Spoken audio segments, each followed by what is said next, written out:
Happy morning, everyone. Welcome to our book date with you session. This is episode 62. We're going to introduce you this book, Think Like a Monk by Jay Shetty.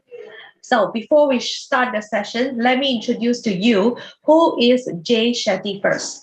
Jay Shetty is a storyteller, podcaster, and a former monk. In 2017, he was named in the Forbes Under 30 for being a game changer in the world of media. He's an, he is on a mission to share the timeless wisdom of the world in an accessible, relevant, and practical way. Shetty has created more than 400 viral videos with over 5 billion views and hosts the number one health and wellness podcast in the world called On Purpose. I love a lot of things that Jay Shetty share in the media. The first time I get to know him, right, is through my one of my mentor and coach. His name is called Brandon Bashar. And Brandon, that time he bring over Jay Shetty on board to share some of his great insights in one of his coaching session. So that's how I get to know about Jay Shetty back then. I think about 5, 6 years ago. So from there onwards, I start to know about him and follow him in the social media. And I love a lot of video that he share on board. So today we were going to definitely want to bring a lot of great insight that shared in this book called Think Like a Monk. Let's go. So let's talk about how to be think like a monk, and this is very relevant in today's life. How you can cope with today's chaos life. So the first thing I want to talk about is about the identity, your identity, and I want to quote the book. I am not what I think I am, and I am not what you think I am. I am what I think you think I am. So let's look at this again. Our identity actually is wrapped up in what others think of us, or more accurately, what we think others think of us, even at the expenses of our values. Um, Not only if our self-image is tied up with what we think others see of us, but most of our self-improvement is really just trying to meet that imagined idea. I mean, knowingly or unknowingly, consciously or unconsciously, we are actually molded by what we think the society think of us or other think of us, and we live in this perception of ourselves, and a lot of time we lost our real self as a result. And how can we recognize that who we are and what make us happy, and when we are chasing, this reflection of what others think of us, Mhm. what other perception of us. So the book talk about when you try to live your most authentic life, Mhm. you will unavoidably, some of your relationship will be put in jeopardize. Like you will have disagreement with your families, with your teachers, with other things, or even people that close to you. Exactly. So this book talk about it. Losing them is a risk worth bearing, and finding a way to keep them in your life is a challenge worth taking on. He's not asking you to, break from them, but try to keep them in your life, but finding your identity, your own identity. Yes, exactly. Because I recently experienced this so hard in my family life. Um, because someone that is having the value system, which is very different from mine. So yeah, we do have the conflict, not easy conversation because of the different value system that we have. That's what create a lot of friction and a lot of conflict in the family. So that is real tough conversation. So as Jay Shetty shared in the book, it's like keeping them aside can be is definitely something worth taking on. We didn't say we want to cut the relationship. They are our family members. We love them as they are. We just like sometimes it things like we can't because of them we lose our identity, right? This is something very important that Jay shared in this book. So let's go for the second Yeah. point. The next one is the three cancer of mind. Cancer of mind, the 3C. So which is comparing, complaining, and criticizing. So this is the cancer of the mind, and we have to do all we can to avoid this. So let me talk about comparing. I'm always thinking about comparing is the thief of happiness. It steal your happiness. If you, I mean, I always joke that if you want to be not happy, let's try to go to Facebook, and you it will let you try to let you not happy. Why I say that? Because I mean, not only Facebook, all the most of the social media, they are a platform for people. Most of the people, they will show off, and in this world, there will always be people who looks better than you, more handsome than you, they have better car than you, live bigger house than you, or they have better thing than you, or richer than you. There always will be people better than you. So I think this, if you really want to compare, just compare with your yesterday self. Don't compare with others. And about criticizing, there's a good exercise talking about by this book is the monk. You know, they when they criticize one person, they want me they make one criticize about one person. The monk have to write down 10 good things about that person. So it teach you, right, not to criticize people, even though the person have things that you are not happy with. But I think if you're doing this, it will help you to think about good thing about people. I think always there will be good thing about people, and I know. So try not to have this inside your mind, comparing, complaining, criticizing. Yeah, this is a 3C, which I always love to share 3C. This C is the negative side of the C, right? Yeah, negative Called criticism. cancers of the mind. I don't know why. See, to me, there's a lot of words that is starting from a C. It's so fun to Good and bad explore. of the sea. Yeah, so fun to explore. All Yeah, right. the next one is talking about fear, and the book talk about one of the way or one of the thing, the cause of fear is attachment, and the cure of fear is about detachment. And this book is particularly focused on emotions. And when we talk about emotion, we usually say we are that emotion, like I am angry, I am sad, I am afraid.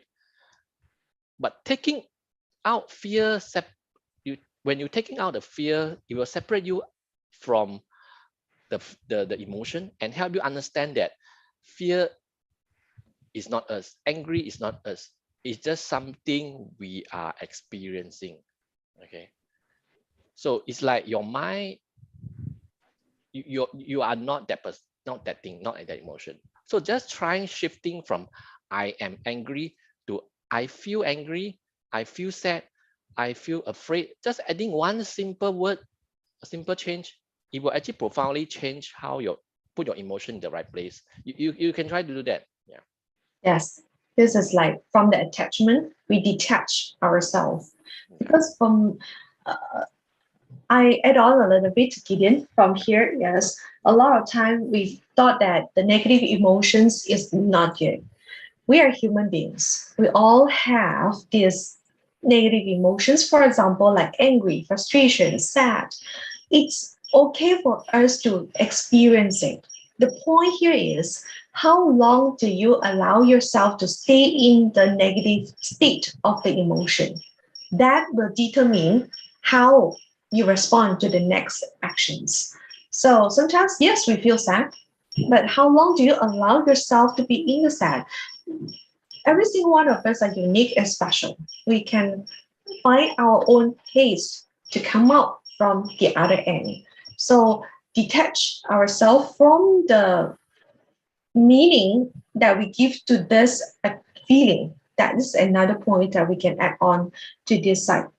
So let's go for another Yeah. point. The next one I like a lot, a new concept for me at least, is location has energy, time has memory. So if you do something at the same time every day, it will become easier and natural.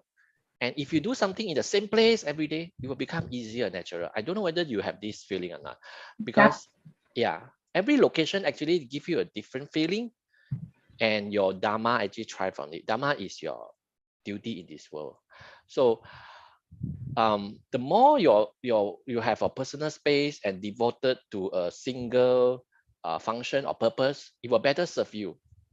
Example, if you eat and sleep in the same bedroom, it will actually confuse your energy.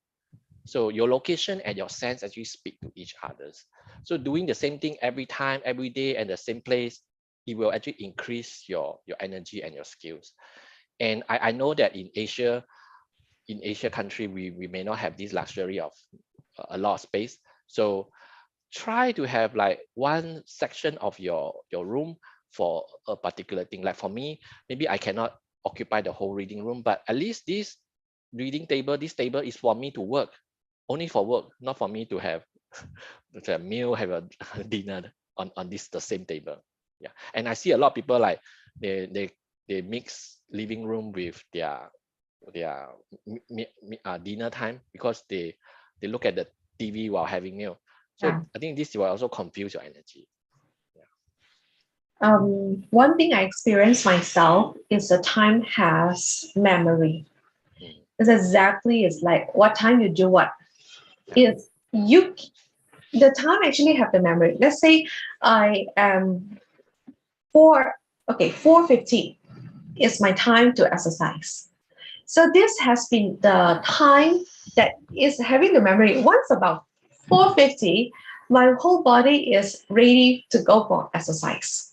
That is my time that I train myself. I give the time, each of the time location. I have my own routine that I can do.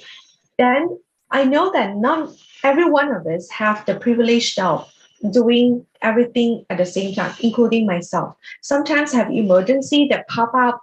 We are human beings. Life have a lot of different challenges in the workplace or in the family that we need to go and handle. So once in a while, it's like okay. But if you allow yourself to train yourself that's having the same time, doing the same thing, that can train. This is a great habit. Let's say you wake up at what time? I know that Gideon, you wake up in quite early Yeah, to 7. start Yeah. your exercise, your meditation, all this. It's a memory by itself. So I personally love it because I experience it. I know the power of having the time has the memory. Yeah, So yeah, let's go. I agree. The next one, I think Joyce like to talk about it, is the monkey mind. So whether you have a monkey mind or monk mind, so the book talk about we human actually normally we have about 70,000 thoughts every day. And research show that our minds are only in present moment for about 3 seconds, and it will change. 3 seconds, it will change. So other than that, our mind is like forward, backward. And a lot of time, our minds are actually get the input from different resources for our five senses: touch, taste, smell, hearing, and sight. So like what Joyce is showing just now, we are ourselves is actually like the person on the car on the car, and you are actually drive by five senses: your touch, taste, smell, hear, and sight. And if you don't control them, they will go everywhere. So your emotion, your sensor, your thought actually is triggered by them. Social media, photo, song. So our goal, according to this book, is not to silence them, but to know how to control them. From the monk's perspective, the greatest power is self-control, to train the mind and energy and to focus on your dharma. So, but Jay also mentioned he understand that a lot of people you can't achieve this very quickly. So for temporarily, for short term, what you can do is try to avoid the things that trigger the emotion that you don't want. For example, if you are in down, you are sad, don't listen to sad song, right? It will create more sadness from you. Try to avoid at that time. But of course, if you are good in controlling, self-control, of course you can do that. But I believe that a lot of people, if you are sad and you listen to sad song, you will become more sad. Quite more. Yes. Self-control is, I think, a lot of people, you may listen to us right now, or you listen to the replay, you might think that this is something like, easy to say than done, Yeah. right? I personally experienced that. You didn't experience that too. We are human beings, right? It is okay not to be perfect in the first time we try to control all the senses. But the thing is, like along the journey, you start to practice this, you get better and better. Yeah. It's just like just now I share about attachment and detachment. I last time I attached to something very long, and across the time of practice myself to detach myself to certain of the experience, and I experienced that I can control it better. So that's called self-control, right? Yeah. So we are not perfect at the first try. We can definitely practice along the journey and we get better. Yes. Yeah. Great. The next one is, I find it very true, is about the circle of love. And it means whenever you give out any energy, your love, hate, anger, kindness, you will always get it back one way or another. So love is like a circle. Whatever love you give out, it will always come back to you. But the problem is a lot of people have this wrong expectation. They assume that I give my love to that person A, that person A must give me back. But it doesn't always come from that person. I mean, in reality, it doesn't come from that person. So it might be give to a person, but you will get that love from other places for other person. So yeah, Exactly. Because a lot of time to a lot of people, they may think that they show the love, kindness to others, and they expect the return, the same thing return from the same person, which may want what they thought in their mind is the benefit. They may want to exchange, give and return. There's an exchange in between. What Jay want to share in this session, the circle of love, it comes back, but it does not mean that it must come back from the same person, yeah, which is I can resonate to this so much. And me and Gideon, we talk about this for I last 2 days. We have a meeting on that. We talk in a very deep way about how people can show up themselves to spread the little of light, to spread the little of love, kindness, the small little kindness to those around you can make a very big difference to the life of the human mankind. yeah, I don't know how you all experience that, but personally, my number one value is love and compassion. So whatever action that draw me to do the thing is love and compassion. So that means a lot of me when we talk about the circle of love. So yeah. very well. The next one I want to talk about actually helped me a lot recently to distress, and it is talk about the four type of trust. The four C again: competence, care, character, and consistency. What is this four type of trust? This will talk about we often have expect too much of others when not we have not a clear sense of their purpose in our life. And we tend to expect every person to be a complete package, meaning they have all these 4C, giving us everything we need. But this is actually setting the bar impossibly too high, and you will feel stressed if someone don't give you the whole package. So, for example, normally your parents, your mother or your father, they will provide care and consistency. They will consistently love you um, generally. But you cannot expect that they give you career advice, which is competence, to you, right? So another example for me is for my working colleague, I cannot expect care from them, right? They are here to work with you, but that's it. If they care about you, that is a bonus, but you cannot expect that they care for you. Um, I would say that they will only provide competence to you, like skill. You can work together, skill. You can share something, share your knowledge, but they are not here to show the care to you. Yeah. Yeah. So I think if you have the right expectation in anyone that you meet, you will have less distress, less stress.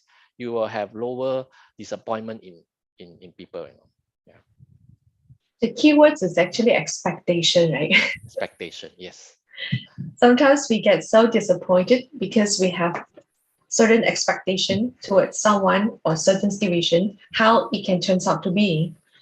So that's the reason why we fall into the stress point a lot. Yeah, this including myself. This is one of the way that can really help us to de-stress, like just now Gideon share. We can lower down the expectation. It does not mean that this person come in a complete package of this 4C, right? Okay, so Okay, now the the last last one I want to leave with you is the highest purpose is to live in service, to do everything in higher purpose. And I like this quote a lot. Plant trees under whose shade you do not plan to sit. Selflessness, heal yourself, heal everyone. And we seek to leave a place cleaner than we found it, people happier than we found them, the world better than we found it. I mean, at least don't destroy or make the world worse when you found it. Okay, a lot of people say that we borrow this world from our next generation. So if you hopefully you leave a better place to them. Okay. And always remember, if you want to like have a better elevation in your life, try to live in service, help people. a lot of people may not resonate to this Yeah. point so fast, Yeah. right? I encourage you all to involve in more volunteering work. So that may help you to understand this point better. Sometimes in life, it does not mean that whatever we share with you today, then you will complete, aha, it's something so resonant and relatable, right?